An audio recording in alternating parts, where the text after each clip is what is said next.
Welcome to WebRTC Live. In WebRTC Live, we cover the latest technical topics and business use cases for WebRTC and live video. As always, this episode is brought to you by WebRTC.Ventures, leading integrators of WebRTC video into your custom application. Welcome back to WebRTC Live. I'm your host, Aaron Syme, founder and CEO of WebRTC.Ventures. WebRTC.Ventures is a custom design and development agency focused on building live video applications. We're here to help you take your application live. You can learn more about us at WebRTC.Ventures. In today's episode, we have a very interesting use case discussion lined up for you. Leonard Witteler is the co-founder of Wonder and is here to tell us how to create social group magic with WebRTC and Wonder. He and his team have built a virtual space for groups to meet, talk, exchange ideas, and work together. Thanks a lot for joining us, Leonard. Hey, great to meet and great to see you again. Wonderful to have you here, and thanks everybody who's joining us today watching this live. So Leonard, let's start. When you and I were talking, kind of preparing for this recently, the way I describe it, because I was first exposed to Wonder.me is the domain name, but refer to it as Wonder. I was first exposed to Wonder through the WebRTC UnConference, which happened recently and was hosted on your platform, which was a great kind of open source sort of discussion around WebRTC and the community. And maybe because that was my first exposure to it, I thought of this at first as a tool for networking at virtual business conferences, which is a hard problem that hasn't quite been solved in the pandemic.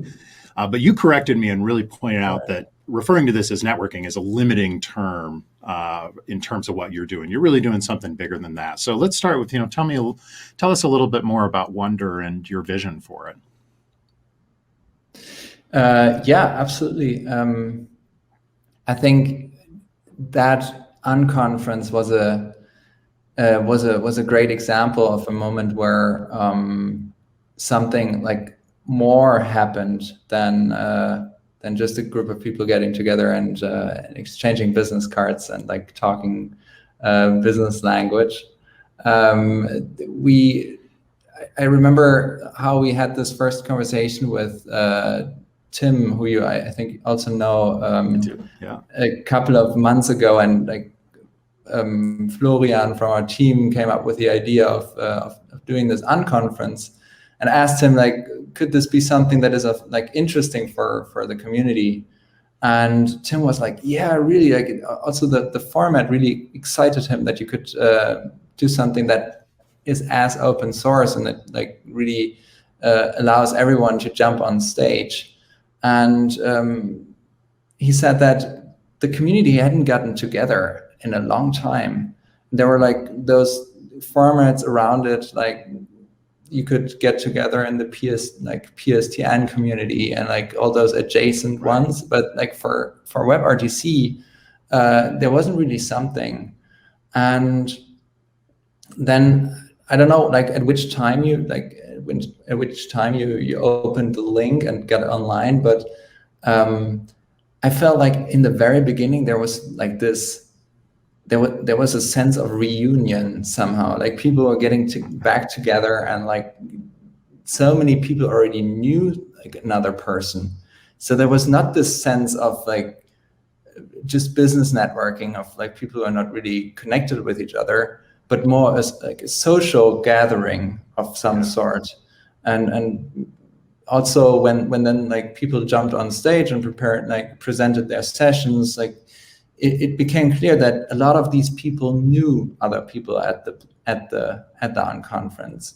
And I think that's what's so special about Wonder, is that it creates those, and we call that magic social experiences. It has the power to make those moments happen that would not have happened anywhere else than in the offline world before, where those groups get together and actually everybody is in like the conversations that they want to be in, can switch freely, and that is a group dynamic that evolves. And for us, that's a different thing from like this one-to-one. Can you give me something that I need? Can I give you something that you need? Kind of like networking perspective on things. And that's also what we hear from our users. So yes, in a sense, absolutely, it's a networking situation, or like it can be a networking situation. But for us, it's ultimately about human connection and about getting together in impossible groups, or like for a fixed amount of time in a group that is not currently in the same location. And this interface paradigm that you're seeing there, that allows you to replicate what's possible in the offline world. And now we see that basically as the first step to augment what's possible in the offline world. Because obviously, like even if you're in the same building, getting together with a group of 100 people can pose a logistical challenge, right? Mm-hmm. And facilitating that in the right way can take quite a bit of time. So providing the place for large groups to gather online and have experiences, moments together that matter. That is what we are really passionate about. And maybe to back that up a little bit, let me show you something.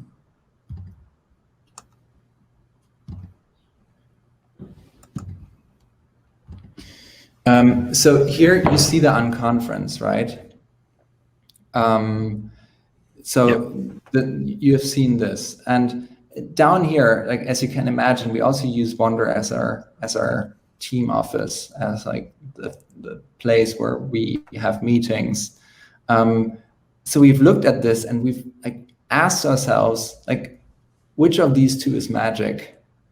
And we think that this is really like the moment where a group gets together and there's this dynamic evolving, and you also really see it in the data, right? So like the bigger the group, the longer people stay. Right. And yeah, that's for us the basis. But then if you augment that, it's about an art. It's about the art of hosting gatherings. It's something that, yeah, obviously books have been written about, but something that people spend a lifetime refining, or if like for the ones of us who just do it from time to time, like setting up an UnConference, which is now possible and being democratized to many companies, and many companies doing that for internal or external purposes. That requires a tool, and that's what we're building.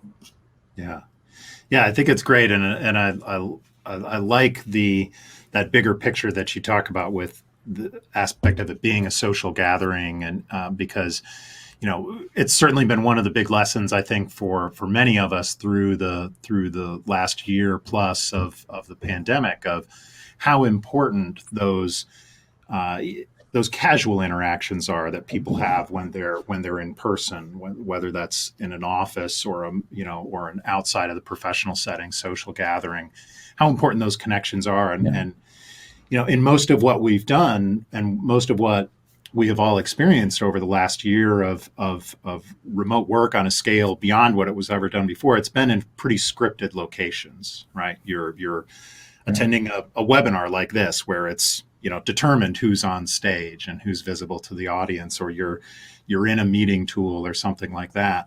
But the layout, the interaction pattern that you have here is more about moving around in the groups on the screen and being able to interact with different people in those sort of subgroups in that open space, right? Tell us a little bit more about what that interaction is like. Yeah, so that interaction model that you've also seen here on the screenshots, that's really the basis. And what we saw when we first showed a prototype of Wonder to people when we started out last year was that it in hosts, it immediately sparked their creativity. They were seeing this space being laid out in front of them, and the ability to move around. And like when you enter a conversation and when you get close to someone, the bubble forms, and when you like move somewhere else, you can join other circles. When this kind of when you have this kind of like basis, you start thinking, okay, how can I form this? How can I, for instance, bring in structure, right? So I could, at Wonder, you can add areas to that space so that you give it a little bit of structure. We had this thing at the UnConference where we had one area and you could move to that area if you liked a session, and like move away if you didn't like it. I'm not sure if that like was like working entirely as intended, but the idea behind that is that you can come up with those creative ideas for how you could like get together. And this is what we keep hearing from people. They tell us that they use those simple tools that we give them that are unopinionated, right? It's just an area. It's not like telling you anything about how you should gather. It's not telling you this is a round table or this is something that you have, like a format in which you have to interact with each other. But we are telling you, hey, you have these three concepts, and we are currently adding some more. We also have another concept called the icebreaker question. So it has gotten really clear that this is key for our users to be able to see one quick piece of information about the other person that lets you start the conversation, and it needs to be easy to input and easy to read. And those concepts you can use in a million different ways, and if you combine them, you basically create possibilities for types of gathering. And that's what we find so exciting about it, that you basically give people a very simple tool set that is that sparks your creativity, because it doesn't impose something on you. Right. Yeah. Which is very much the in-person setting, right? Some of the value of that, of being able to have that dynamic emergence of, a group of people talking about something over here, within an in-person setting. You described to me Wonder's strategy as more UX driven than algorithm driven, and I was wondering if you can expand on that a little bit for me. What you mean by that? Yeah. So as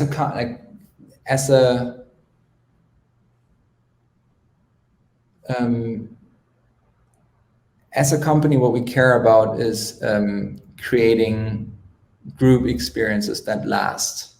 We don't want to create a tool where you have all your meetings, because we have the unfortunate assumption that like most of your meetings are probably going to end up being boring.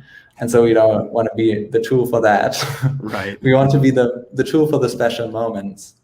And for us, the spatial paradigm is a way to organize information.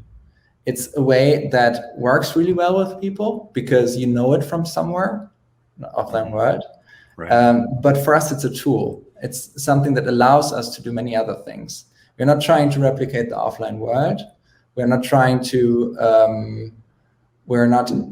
to create something to recreate all the things you know from the offline world. We try to like strip away the things that don't really work offline and focus on the ones that we need from the offline world. So one notion could be, why don't you have, for instance, a more structured way of looking at it? So say a list. So you could have a list of groups that are currently talking with each other and people who are standing alone. And like that list could be either just scrollable, or it could span 2 dimensions, but essentially be a grid.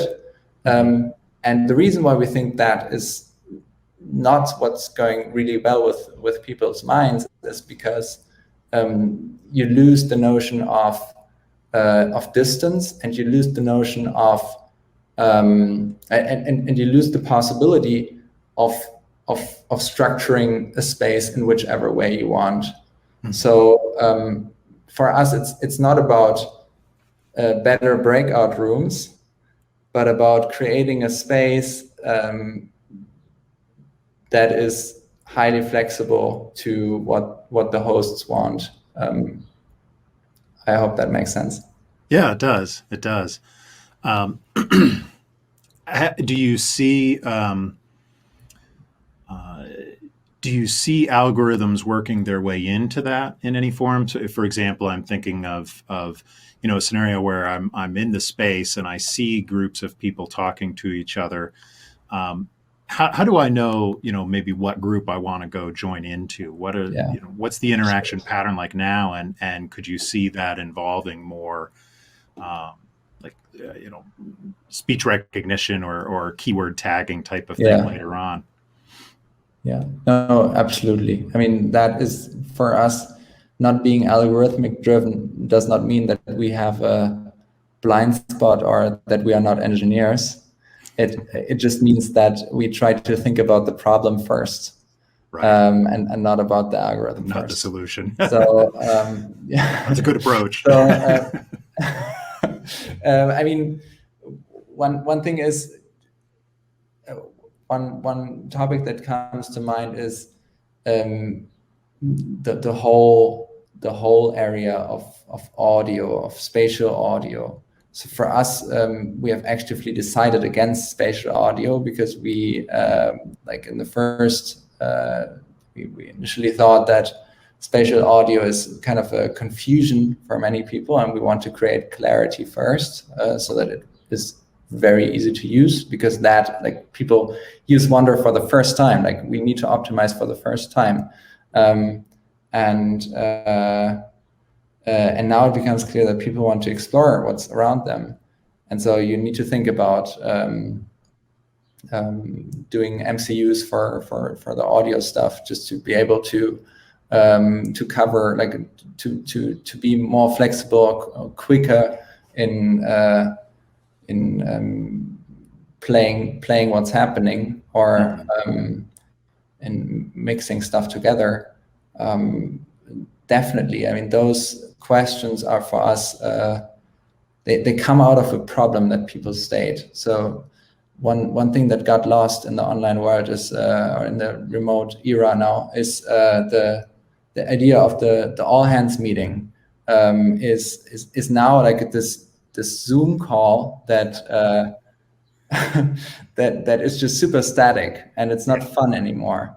And that's true. When you talk to people, when you talk to people who went who were working for an offline company before, working in an office before, and they tell you about how amazing, what a connecting experience the weekly all hands meeting was for them. How people were clapping and shouting in and so on. This is a problem that we are not. We don't have a solution yet for in the online world. Yeah. And that's very algorithmic, I think. Yeah. Let's shift a little bit to the technology, and tell us a little bit about the sort of the evolution of the technology over time as you've built out Wonder. I understand you started with kind of a mesh network model and then built up from there. Tell us a little bit about your entry into the technology behind Wonder. Yeah, so that was probably 6 years ago. So don't quote me. Well, you just did on the mesh network. But yeah, back then I heard about WebRTC as a technology and thought it was super exciting, and that got me coding originally. So I thought, okay, what can you do with this? There's so much, if you no longer have to download anything in the browser, then there's so many new possibilities for video conferencing suddenly. And back then I started working on this a very similar idea that was in 2015. It looked pretty similar to how Wonder looks today. The bigger idea was a slightly different one, but the interface paradigm stuck. And back then, I chose to make it a mesh network because I thought that was easier to implement. By the way, something that a lot of WebRTC engineers seem to think in the beginning. That's not an excuse, but it just...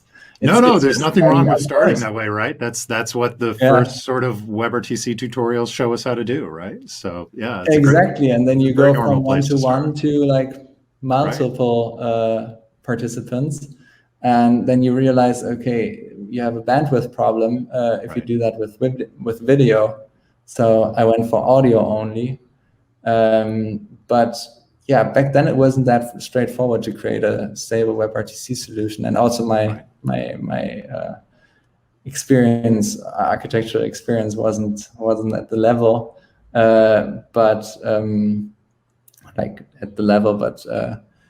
I wasn't very experienced. But that was already a ton of fun to just do this with audio. It worked a lot better in Chrome than in Firefox. Also a common early realization. Yeah. And fast forward a couple of years when we started this again, or looked at this problem again, it became clear fairly quickly that you have to start with a CPaaS. So we chose Twilio back then. That was basically because I talked to someone at a conference a couple of years ago who was working at Twilio and saying like this was one of a very good product actually, Twilio programmable video. And yeah, we played with that and saw that it allowed you to subscribe to videos and to audio, to basically the tracks explicitly. So you could join the Twilio room, but then only subscribe afterwards. And this was not possible with most other providers, at least from what I gathered back then. And it allowed you to hop into the conversation very, very quickly. So you would connect essentially to the room and then start sending your track, but nobody would consume it. And then when you entered a bubble, then others would start consuming your tracks. Interesting. And that was not the way that a lot of CPaaS seem to think about the problem. Now I feel like that has changed. So for instance, Agora is now thinking about it in a similar way, in that you can subscribe. What they did differently is you can subscribe from the client. In Twilio you have to go to the REST API and subscribe from there. But yeah, this use case seems to have cropped up, and I think it makes sense because we want to change layouts all the time, right? And making this super easy for developers is crucial. But then being able to disconnect completely, yeah, that's and then from there, over time we've integrated with both Twilio and Agora because we have different use cases for WebRTC and Wonder, and for some you need this mingling where you have multiple conversations happening at the same time, and there Twilio helps a lot and allows you for this fast connection. And then we have broadcasting scenarios, and Agora is really good at that and really offers scale. And then we've started working with Media Soup, and there again, of course, we want something that is that allows you to subscribe, to not just connect to a room and then connect to another room when you enter another bubble, so that it's swift and snappy. Yeah, and now for us, of course, it's a question. Being a UX orientated company that is very much like focused on nailing how to create group experiences, like how much do we invest in our WebRTC experience, and also given like the developments in the CPaaS, right? That's a big question for us. Like, how much do we want to build ourselves versus use what's there? Yeah. For those watching, by the way, feel free to put any additional questions you have for Leonard into the public chat, and we'll be sure to ask him here as well. Leonard, you've already touched on a couple of really interesting technical aspects there. The first, just observation is how you are using a multiple provider scenario. You talked about, the benefit of Agora and broadcasting in your use case that you saw, and Twilio for the sort of social circle conversations. And that's certainly something we see more often in our work now too, is someone, client of ours at WebRTC.Ventures, not necessarily choosing a single provider or a single platform to build the whole application on in terms of CPaaSs, but looking at a couple of variety of different sources, perhaps, depending on different aspects of the application and different use cases that they have within the same experience, and making all of that, seamless so that the users don't notice, right? So in your case, no one knows, perhaps it's not obvious, I assume, if I'm, kind of going from one part of the application to another and switching from Twilio to Agora or vice versa, right? So I think that's interesting, and certainly a trend we see as well. But you talked about it some. I want to go back to a little bit about the connection state issue and kind of how you handle that. And you talked a little bit about how you're doing that with Twilio, of joining rooms, but not necessarily subscribing. When I come into a space in Wonder and I'm seeing all of those avatars around the screen and the different circles, can you tell us a little bit more about, what's happening behind the scenes there in terms of, are we connecting to a Twilio room, all of us together, or each circle is a separate Twilio room? How did you architect that? So that depends on so with Twilio, you have the 50 people limit. Mm-hmm. So it depends on the size of the room. Okay. In small rooms, we do the subscription model that we've just talked about. Mm-hmm. And in larger rooms, we then go to one Twilio room per bubble. Okay. Do you see a big difference in connection time then in that as you move from bubble to bubble? Is that a challenge at all? Yeah, it's in the seconds range, and people notice it. Mm-hmm. Matters. Mm-hmm. Yeah. And why does it matter? Of course, you can wait, but it gives you this feeling of not being super close. Right. So it's definitely something that we're working on. Yeah. Yeah. Interesting. So I'm curious too. You've obviously learned a lot about WebRTC along the way here. I believe you told me when you first had this idea that you kind of you were a finance student. Is that right? Yeah, finance, and always interested in tech, but I had never dared to really start coding, or dared to, but like never really got my way around it. And then what I found like infinitely motivating was wanting to see a project become reality. Yeah. I don't know. So many people, I mean, this is not a conversation probably for us here, because probably a lot of us are engineers. But if you're ever being asked by others how to break into software engineering, and this is probably more a question for people who've done other things before, I found a project. If you're really excited about it, it's just, I was working days and nights. Yeah, no, and that's exactly the kind of thing I wanted to ask you about. And I think there are, perhaps a couple different mentalities that I've observed over my career of people who were really motivated by the technical solution and just the pure joy of learning something cool and technical and then figuring out where to apply it. And then others who, and I've kind of always put myself in this category, and one's not better than the other, they're just different mentalities of, what has always really motivated me in my engineering career and as an entrepreneur is, when somebody tells you about this idea for a product that they have, but they have no idea how to make it happen. And you go, I know how to do that. My team can help you do that. Right. And those are like the moments of joy that are super motivating for me personally. Right. And you sound similar in the way you describe that. But I think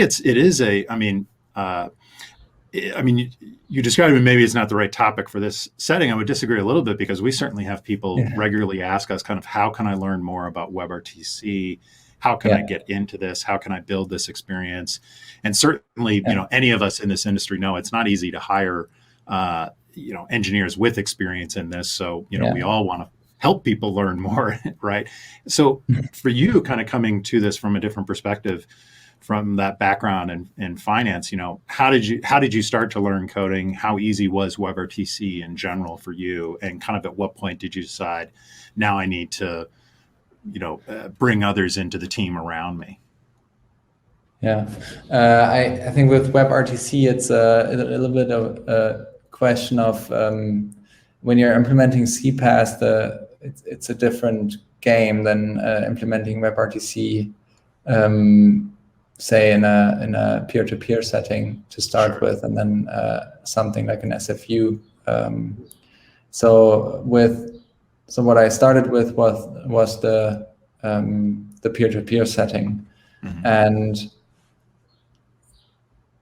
there, it's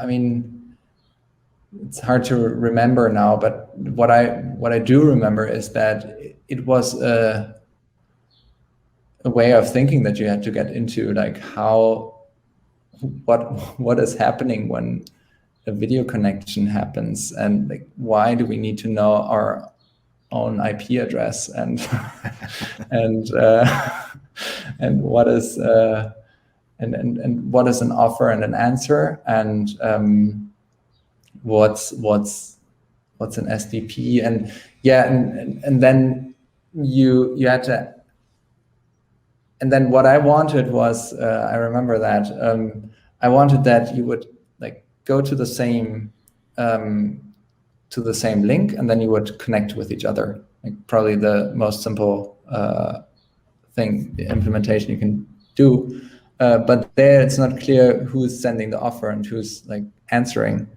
And so those were simple, like nowadays, simple problems to solve, but.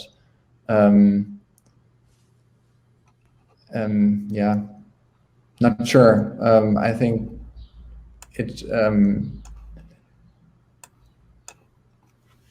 Does that answer your question? Yeah, no, it's helpful. Definitely. No, I think it's always just interesting to me to hear different people's journey into this, because no doubt there's someone watching this who's been wondering how they can break into it a little bit more themselves. We have a question from Alberto, who notes that pricing is really important, and cost can be high when using a CPaaS, and even using an open source media server can have a lot of costs associated with it as well, especially in more complicated sort of settings like you're doing. So, what are you doing to sort of optimize your server resources, your CPaaS usage, and to keep that cost lower? What sort of decisions have you had to make there? I think with CPaaS, we've focused it on the commercial aspect of it. So conversations with Agora and Twilio, and those tend to operate in a fairly similar way. Sure. That they like commitments and so on. And with Media Soup,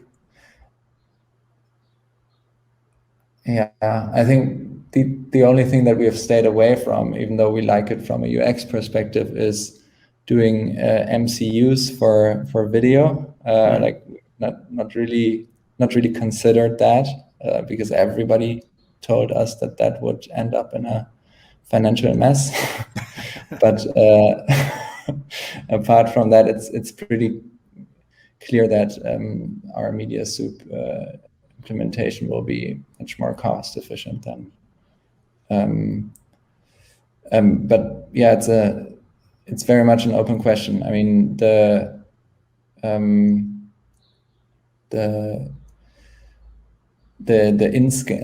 scaling in is one question that we are facing. Like, at which point do you scale and do you wait until the last person disconnects, or do you have a cutoff point when the utilization goes under, say, 5% or so? Mm-hmm. But the way I think the system that we've been implementing from a UX perspective is, in that regard, fairly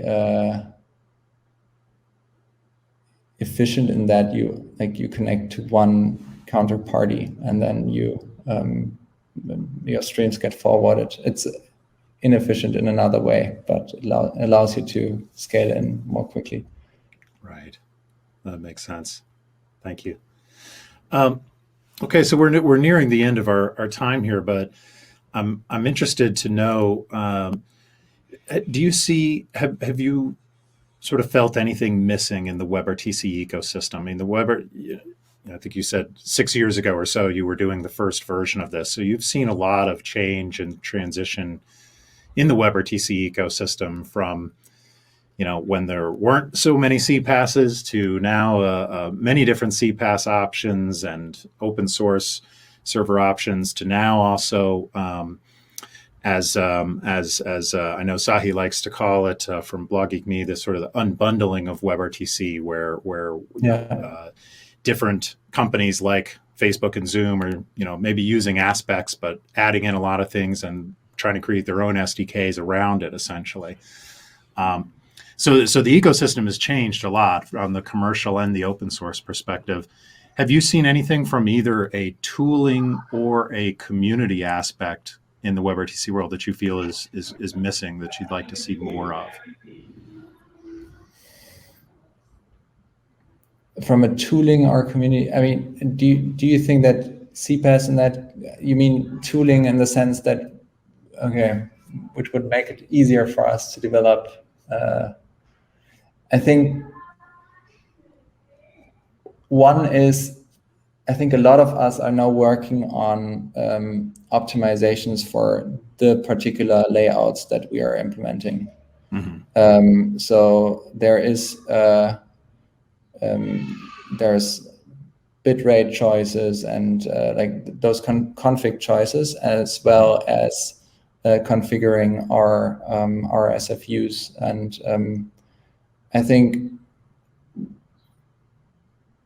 tools like TestRTC and Pro call stats as well are great at that. But yeah, for us, it's pretty clear that we know what makes a good, like when our users say that the experience was good, and then being able to connect that back to whatever config we have put in, and being able to quickly iterate with maybe in the beginning low user numbers, because you tend to have a team. Maybe you have a product manager who can like test in different scenarios, and then getting that info flowing back very quickly.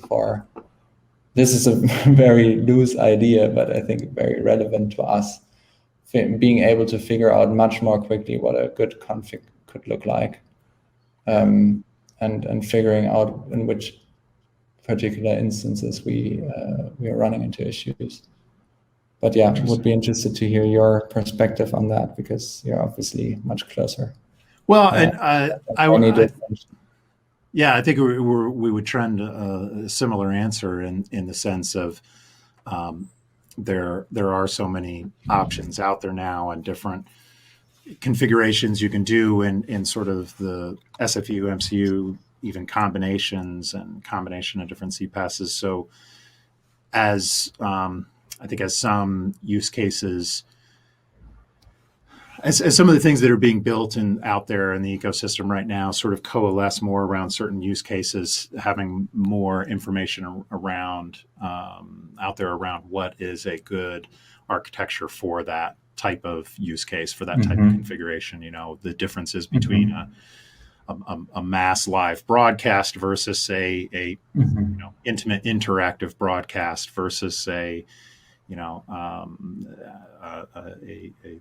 sort of social group setting like you're doing. I think those are all very different, interesting architectures that all the pieces are out there, but put them together in different ways. And then on top of that, how do you test them? So, and you're meaning you think of resources in terms of like topologies that you could come up with for the server side, or Yeah, I guess that's kind of what your answer makes me yeah. think about, right? Is that there's a ton of,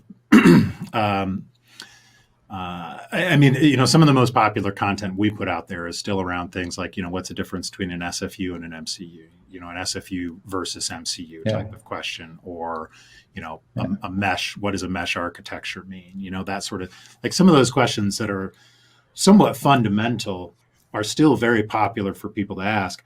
But then there's this other layer of questions that there's not as much content out there, perhaps, in the community around how do you combine those different things together for, more complicated use cases than, are we doing a group video chat? Or are we doing a one-to-one video chat, right? That's, while there's still a need for that, certainly, and I know people still research it a lot, there's a lot more beyond that. Yeah, there was this...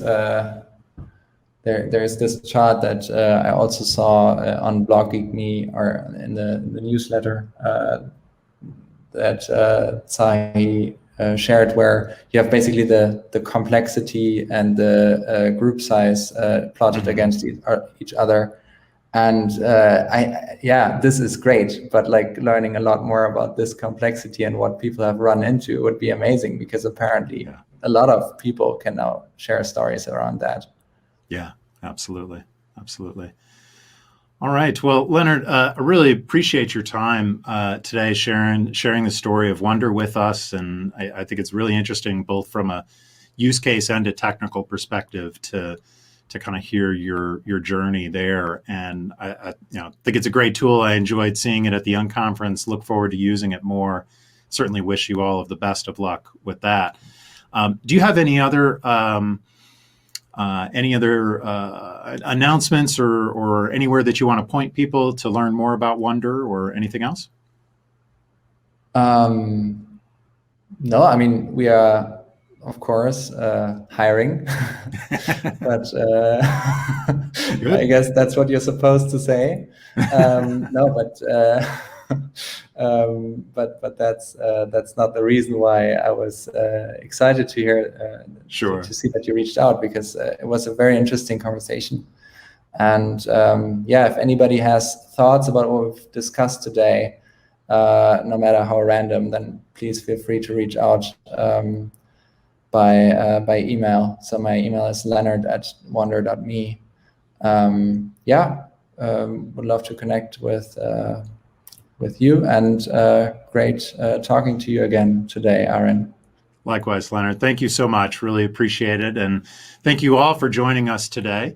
As Leonard said, you can learn more about them at wonder.me, whether you want to use the Wonder tool or whether you want to maybe work with Leonard as creating part of the team building social group magic with Wonder and WebRTC. We'll post the video of today's session to YouTube soon, as well as to our blog at WebRTC.ventures. Join us for our next episode on Wednesday, July 14th at 12:30 p.m. Eastern. We'll be live with Anton Venema, the CTO at LiveSwitch Inc., which was formerly known as Frozen Mountain, just changed their name to LiveSwitch Inc. Anton will be talking with us about how to successfully scale your WebRTC application. So, building on some of the things you probably heard Leonard and I talk about today, scaling is a big topic for sure. And to find more about our upcoming episodes, follow us on Twitter at WebRTC.Ventures and join our email list at WebRTC.Ventures. Thanks, everyone, for joining us today. Let's make it live. Thank you, Leonard. Thanks. Bye. Thanks for joining us for WebRTC Live. Visit our website at WebRTC.Ventures to learn more about our custom design and development services and to learn more about upcoming episodes of WebRTC Live.